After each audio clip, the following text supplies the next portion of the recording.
શું તમે ક્યારે એવી વ્યક્તિ પર આંધળો ભરોસો કર્યો છે જે તમારી સાથે એક જ ટેબલ પર જમે છે, તમારી સાથે હસે છે અને તમારા ભવિષ્યના સપના જુએ છે? 19 જૂન 2026 પુણેના લોગડ જિલ્લાની 400 ફૂટ ઊંડી ખીણમાં એક 26 વર્ષનો યુવાનનો મૃતદેહ મળી આવ્યો. લોકોએ કહ્યું અકસ્માત, પણ જ્યારે પોલીસે ઊંડાણપૂર્વક તપાસ કરી ત્યારે જે સત્ય બહાર આવ્યું તે કોઈ પણ ફિલ્મની કહાની કરતાં વધુ ભયાનક હતું. આ માત્ર એક યુવાનનું મૃત્યુ નથી, આ એક સુનિયોજિત ષડયંત્ર છે. આજે આપણે આ વિડીયોમાં આ કેસની એક એક કડી જોડીશું. શા માટે, કોણે અને કેવી રીતે. કેતન અગ્રવાલ એક સફળ યુવાન જેનું જીવન એક ચોક્કસ ટ્રેક પર હતું. જ્યારે સિયા ગોયલ સાથે તેના લગ્ન નક્કી થયા ત્યારે તેને લાગ્યું કે હવે બધું જ પૂરું થઈ ગયું છે. પણ સાયકોલોજી કહે છે કે ઘણીવાર માણસ કોઈને નફરત નથી કરતો, પણ તે વ્યક્તિ તેને પોતાની સફળતા કે સ્વતંત્રતામાં અડચણ લાગે છે.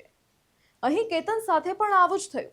જ્યારે સિયાને લાગ્યું કે આ લગ્ન તેને મંજૂર નથી ત્યારે તેણે સંબંધ તોડવાને બદલે બીજા રસ્તાઓ વિચારવાનું શરૂ કર્યું. 14 જૂન કેસની સૌથી મોટી ક્લ્યુ. સિયા કેતનને લોગડ લઈ ગઈ. ત્યાં શું થયું?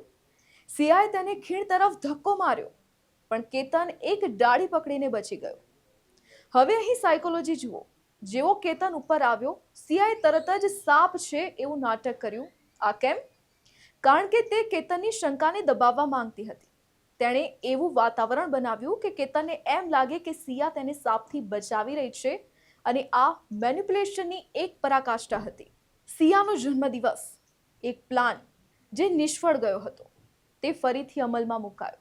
આ વખતે તેની સાથે ચેતન ચૌધરી, જે આ છોકરીનો બોયફ્રેન્ડ હતો. ચેતને શું કર્યું? પોતાનો ફોન ઘરે મૂકી દીધો, કપડાં બદલ્યા અને હુડી પહેરીને કિલ્લા પર પહોંચ્યો. આ દર્શાવે છે કે આ કોઈ આવેગમાં થયેલું કૃત્ય નથી. પોલીસ પાસે રહેલા સીસીટીવી ફૂટેજમાં ચેતનની હિલચાલ સ્પષ્ટ રીતે એક ગુનેગાર જેવી દેખાય છે.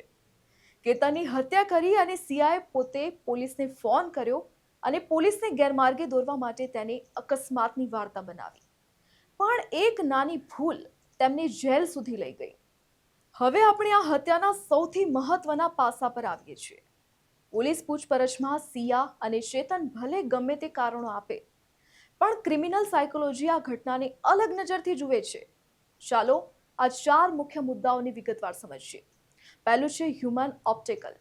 સાયકોલોજીમાં જ્યારે કોઈ વ્યક્તિને બીજી વ્યક્તિ પ્રેમમાં પામવા માટે નહીં, પણ એક વસ્તુ કે અવરોધ તરીકે દેખાય, ત્યારે તે ગુનાની પહેલી સીડી છે.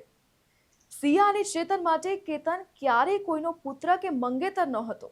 તેમના મગજમાં કેતન એક એવી દિવાલ હતો જેને તોડ્યા વગર તેઓ પોતાની ઈચ્છાઓ પૂરી ન કરી શકે. જ્યારે તમે કોઈ માણસને ગણવાનું બંધ કરી દો છો, ત્યારે તેની હત્યા કરવી તમારા માટે ખૂબ જ સરળ થઈ જાય છે. Second, the God complex.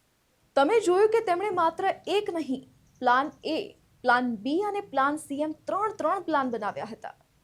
આ કોઈ સામાન્ય માણસનું કામ નથી.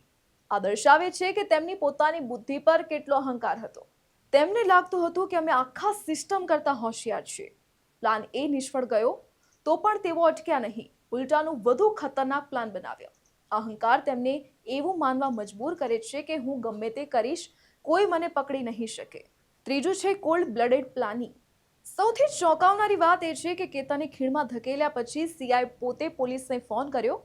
જે વ્યક્તિ અત્યારે જ કોઈનો જીવ લીધો હોય, તે કેટલી ઠંડકથી પોલીસને જૂઠું બોલી શકે?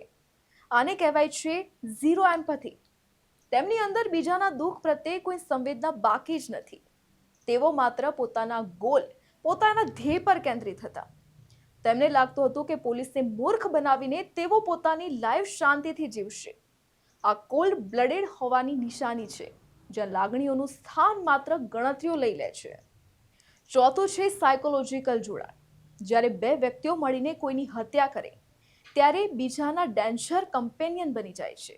ચેતનનું હુડી પહેરીને કિલ્લા પર પહોંચવું અને પોતાનો ફોન ઘરે મૂકી દેવો એ આ પ્લાનિંગમાં તેની સક્રિય ભાગીદારી સાબિત કરે છે.